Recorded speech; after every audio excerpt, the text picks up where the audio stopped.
The debt ceiling has kept Biden occupied. He was supposed to be in Papua New Guinea on Monday. Instead, he was back in Washington. Biden sent his top diplomat in his place. That's Secretary of State Antony Blinken. Blinken had two jobs in Papua New Guinea. A, make up for Biden's absence, and B, close a security agreement. We're focusing on that second one, the U.S. Papua New Guinea Security Agreement. It was signed in Port Moresby on Monday. Here's how Blinken described it. Under this agreement, our forces will be able to board one another's vessels, share technical expertise, and ultimately better patrol the seas together, which is vital to protecting livelihoods for generations to come. The agreement will also make it easier for PNG and U.S. forces to train together in new ways and in more places as part of our joint effort to uphold peace and security across the Indo-Pacific. We will be fully transparent.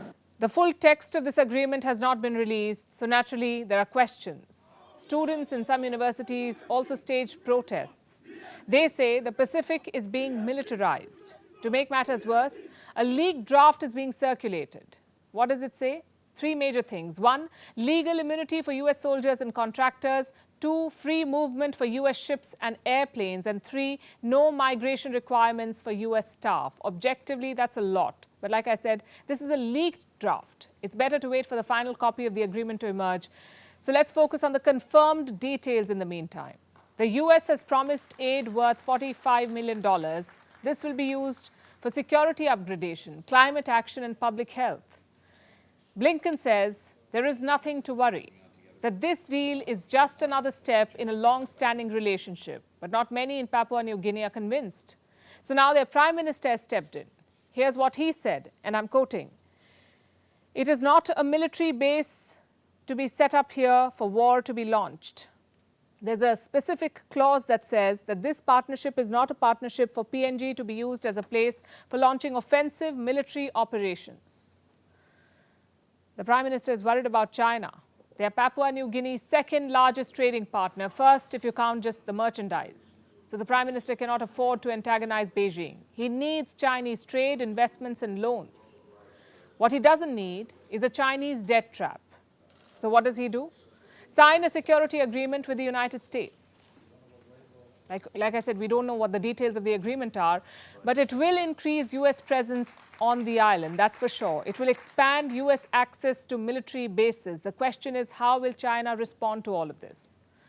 To be honest, they made the first move. In 2022, China signed a security deal with the Solomon Islands. The U.S. was caught off guard. The Pacific was supposed to be their backyard, yet the Chinese managed to score a deal. But then, Beijing made a rookie error. They tried to overplay their hand. How? By trying to sign a security pact with all Pacific islands. That attempt was promptly rejected. It also poked the U.S. into action. Biden first hosted a summit of Pacific leaders at the White House. Now he's got a security deal with Papua New Guinea. What does he want next? Ideally, total control over the Pacific. This region is important for a number of reasons. A, the sheer size. The Pacific makes up around 20% of the Earth's total area, also 28% of all exclusive economic zones. B, the location. It's right in between the US, China, and Australia. If you have a base there, it could be a game changer. You can spy on ships going from Australia to the US. You can deploy assets to the South China Sea. Plus, you can control a major trading route. And that's reason number 3, the resources, mainly fish. The Pacific is by far the most fertile fishing ground in the world. It exports more than 530,000 metric tons of seafood.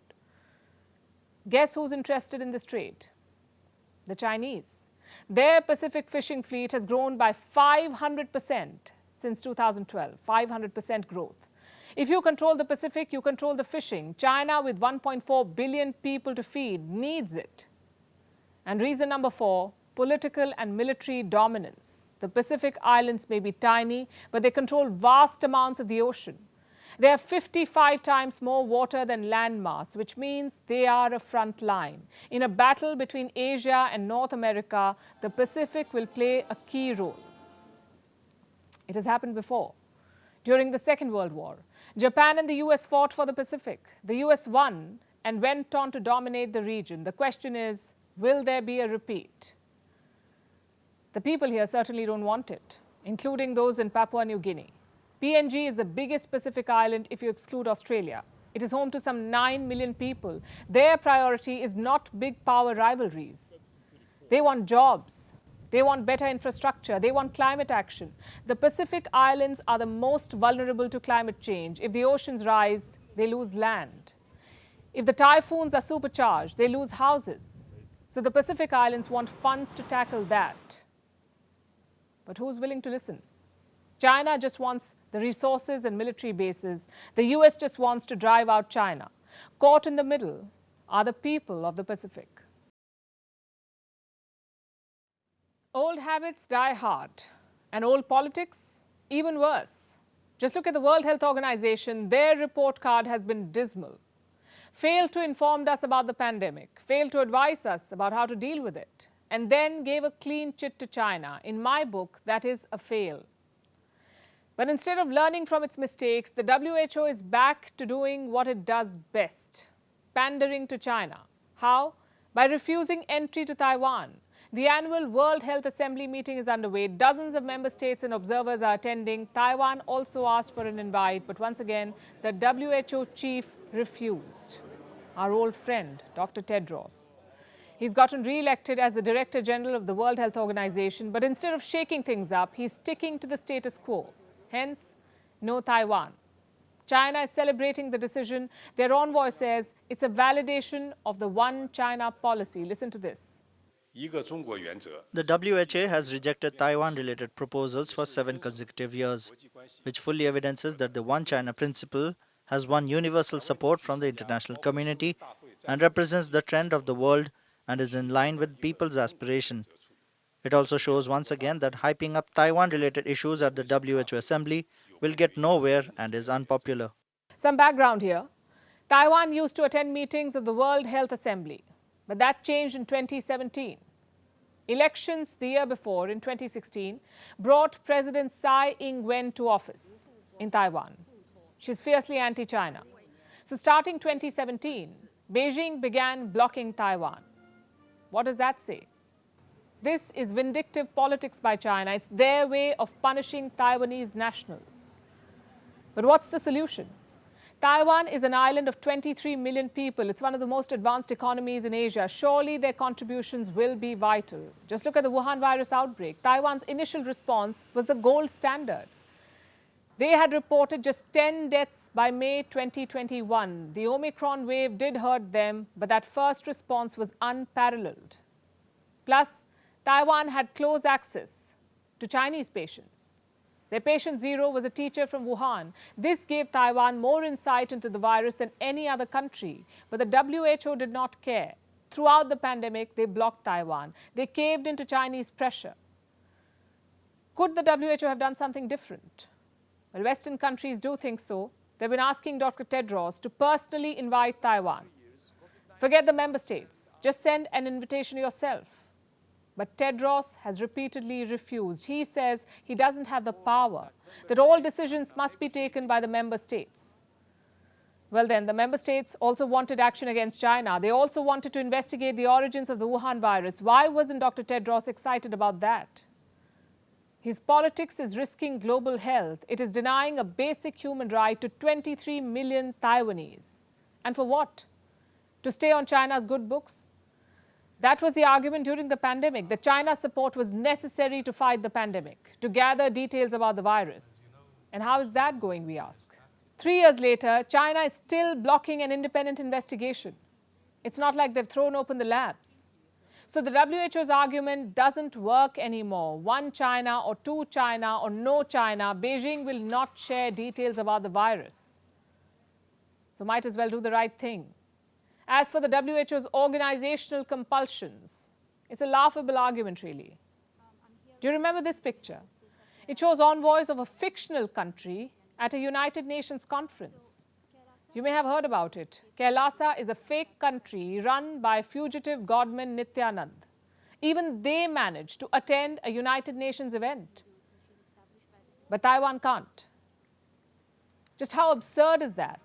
A fictional country versus a democracy of 23 million people. There is a point where human good should override politics, and the pandemic was one such point.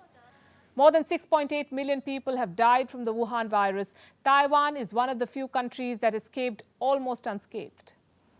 So having them on board is not a value addition, it's an absolute necessity. If not, we are setting the stage for another pandemic. Dr. Tedros keeps asking the world to prepare better. Maybe he should start with himself, invite Taiwan and make our planet safer and healthier.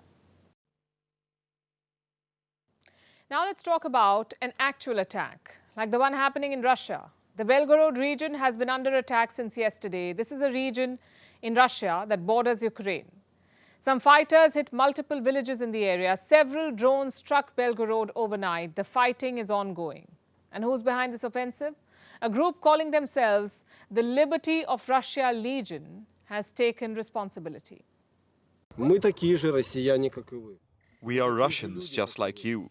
We are people just like you.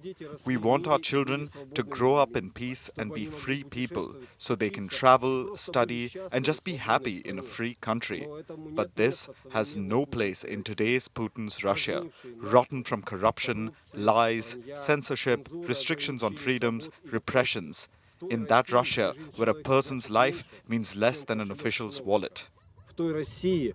The fighters say they're Russians. They claim to have liberated a village in the Belgorod region and that they're moving towards the town of Grey Voron. Reports say there's one more group involved in the fighting. It's called the Russian Volunteer Corps. And the question is, why are Russians fighting against their own country? Apparently to overthrow Vladimir Putin. Listen to this. Вместо того, It's time to put an end to the Kremlin's dictatorship. Thanks to all those who support us, to everyone who sends us donations and smokes where necessary. Your support is what every day reminds us of our final goal on Red Square. Be brave and don't be afraid, because we are coming home. Russia will be free. где надо. Ваша поддержка – это то, что каждый. These groups say they want to bring about regime change in Moscow. The Kremlin says that's a lie, that these attackers are in fact Ukrainian saboteurs. I'm now in the Grey Voron district. The situation here continues to be extremely tense. A sabotage reconnaissance group entered the territory. The Ministry of Defense and all law enforcement agencies are fulfilling their assigned combat tasks to protect our country. The current situation is that 8 people were injured. According to information from the Ministry of Health and the Ministry of Defense, there were no civilian casualties. Once again, the situation is tense and remains so. A counter-terrorist operation was declared. Many restrictions are in place. That was from yesterday. Russia declared a counter-terrorism operation. It also accused Ukraine of staging the attack on Belgorod as a diversion. Kremlin spokesperson Dmitry Peskov says, and I'm quoting, "We perfectly understand the purpose of such sabotage to divert attention from the Bakhmut direction to minimize the political effect of the loss of Bakhmut by the Ukrainian side." Ukraine, of course, has denied all of this. This is what an advisor to Zelensky posted yesterday. He said Ukraine has no direct involvement in the attacks on Belgorod or any of the attacks in the Russian territory. Kiev maintains that all such attacks on Russian soil have been conducted by dissidents, by groups like the Liberty of Russia Legion. But of course, Kiev has to say that. You see, all the weapons that Ukraine gets from its Western allies come with a clause. They can only be used for defense. They can't be used to attack Russia. But the fact is, there are boots on the ground in Russian territory. They've openly attacked multiple villages in Russia. It marks another stage in the war of attacks inside Russia. We'll have to wait and see how Moscow responds. For our last story tonight, let's talk about parenting. They say having children is like living in a frat house. No one sleeps, everything is broken, and there's a lot of throwing up. But jokes aside, the struggle is real. Because while parenthood is rewarding, it can also be exhausting. Raising a child is hard. Many say the hardest job in the world. According to a recent survey, 2/3 of parents say it's harder than they'd expected. And this is not in their heads. Research says parenting is more demanding than it used to be. Today, parents spend more time and money on their children than previous generations. They feel more pressure to be hands-on. And this can feel like a juggling contest, a balancing act between taking care of children and managing your own well-being. And guess which of the two takes a hit? It's usually the parents' energy and well-being, and the result is this: parental burnout. No, this is not a buzzword or a Western concept or an excuse to do less. Parental burnout is real. It affects tens of millions of parents across the world. In fact, it's probably existed for centuries, only the term is new. Think about it. The term parenting itself is relatively new. Fun fact, rather a sad fact, parenting wasn't recognized as a word in the dictionary until the 1950s. It only became widely used in the 1970s, but because of this shift, child rearing came to be seen as a task, a concept that pushes people to do more, to be more successful as parents. And this leads to pressure and then to burnout in some cases. So what is parental burnout? A lot like workplace burnout, except here parents face physical, emotional, and mental exhaustion. And this is thanks to the seemingly endless demands of caring for one's children. It's a syndrome that results from chronic parenting stress. It involves fatigue, irritability, body aches, and changes in sleeping patterns or appetite. If you show these signs, ask yourself these questions. Do you experience constant exhaustion, physical or emotional? Do you feel like you aren't doing enough? Do you feel overwhelmed with the role of being a parent, and do you feel emotionally disconnected? If you do, you may be suffering from parental burnout, and there is no shame in it. There are many out there like you. Parental burnout is a global phenomenon experienced across communities and cultures. It's highest in countries like Poland, Belgium, and the US. About 8% of all parents in these countries are burnt out. But like I said, the research is new, and these studies don't really cover some Asian countries like India and many African countries. But they do say that parental burnout is vast. Research shows that 60% parents do not routinely relax. 50% say they don't have enough time to do the things they want. And 40% say their tiredness stops them from being the parent they want to be. So what should they do? Experts say take a break. Make time for yourself. It will improve your mental and physical health. It will also help your children and your family. Start by telling yourself it's okay to take a breath, to be kind to yourself, to prioritize yourself. Parenthood can be the most special and rewarding of experiences. Children are like the gifts that keep on giving. But to make the most of it, parents need to set priorities and seek help if they're burnt out. And now it's time for Vantage Shots, images that tell the story. We're starting with India. The Natu Natu fever has reached the G20 summit, the meeting happening in Kashmir. Actor Ram Charan made delegates dance to the song. In England, water buffaloes took a dip in a new private swimming pool in Essex. The owners of the pool have sought compensation. They say the animals have ruined their pool worth over $80,000. And in Guatemala, some cliff divers took their skill and love for adventure to a new height. And finally, what makes this day, the 23rd of May, significant? We're taking you back in history. On this day in 1915, Italy declared war on Austria and Hungary, and with that, Rome entered the World War on the side of the original allies, Britain, France, Russia. Initially, when the war broke out in 1914, Italy chose to be neutral in the conflict. We're leaving you with that. Thanks for watching.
Email exchanges from inside the BBC, they talk about the risk of violating Indian laws. It's easier to rake up the freedom of speech debate, but does it give anyone a free pass to knowingly violate the law? America supports India because it needs India's support in return. And India is working with the US because it suits India's interests. This is how geopolitics works. Last night, he diffused a crisis with his defense minister. But today, Netanyahu was confronted with a new problem. His cabinet seems to have rebelled against him. The UK is looking at the Indian subcontinent to fill its coffers. That India seems to be negotiating from a position of power, like a partner and not a former colony.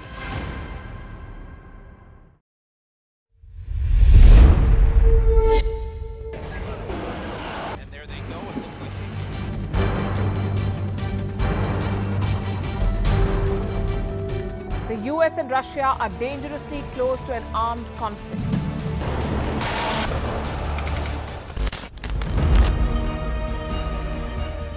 This year, 2023, New Delhi will be the capital of global diplomacy.